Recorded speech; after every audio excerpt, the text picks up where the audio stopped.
Salut tout le monde, j'espère que vous allez bien, c'est votre bon vieux Sunijin, et oui, il y avait beaucoup d'actualités aujourd'hui ce dimanche, et donc il y a un Wrestling News, et oui, soyez rassurés, soyez joyeux, paix célérité comme on dit. Bon, en tout cas, durant ce Wrestling News, eh bien, on parlera de la New Japan Pro Wrestling avec une énorme annonce dans un des matchs. On parlera ensuite de Nia Jax qui s'est sans doute blessé. Et oui, ça c'est une information importante. Et on terminera avec les Survivor Series. C'est la guerre entre Raw et SmackDown.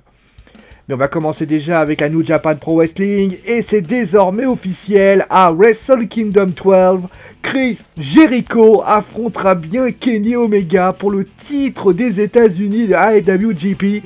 Et par ce post d'ailleurs, c'était sur Twitter, ça se fightait quand même, hein. Chris Jericho confirme bien qu'il est un menteur, puisqu'il avait dit qu'il ne lutterait jamais ailleurs qu'à la WWE. Mais en tout cas, la New Japan Pro Wrestling s'offre encore une fois un sacré nom, il pourrait bien steal the show. Reste à savoir comment la WWE prendra cela. En tout cas, du côté de la carte de Wrestle Kingdom, pay-per-view de la New Japan Pro Wrestling qui aura eu le 4 janvier 2018. Devrions avoir Okada contre Naito pour le titre IWGP Heavyweight, Kenny Omega contre Chris Jericho pour le titre des États-Unis, le titre Intercontinental entre Tanahashi et Jay White, le titre Junior Heavyweight IWGP entre Marty Scurll qui aura un Fatal 4-Way entre Will Ospreay, Kushida et Takadashi, et enfin les ceintures par équipe seront jouées entre les Roppongi 3K contre les Young Bucks. Et maintenant on va continuer avec Nia Jax, et je vous l'ai dit, c'est un immense coup dur hein, pour la lutteuse samoane, cousine du Rock. La lutteuse est blessée, et oui, elle se serait blessée pendant la tournée européenne. La blessure serait survenue suite à une double souplex portée par Bayley et Sasha Banks, et le match a été réduit, alors par précaution ou non, on le saura sans doute demain à Raw si elle est là, mais d'après certains retours, il est dit qu'elle serait éloignée des rings pendant plusieurs semaines. Et donc on va terminer avec les Survivor Series. Tout d'abord, sachez qu'il n'est pas dit que Jinder Mahal, eh bien, soit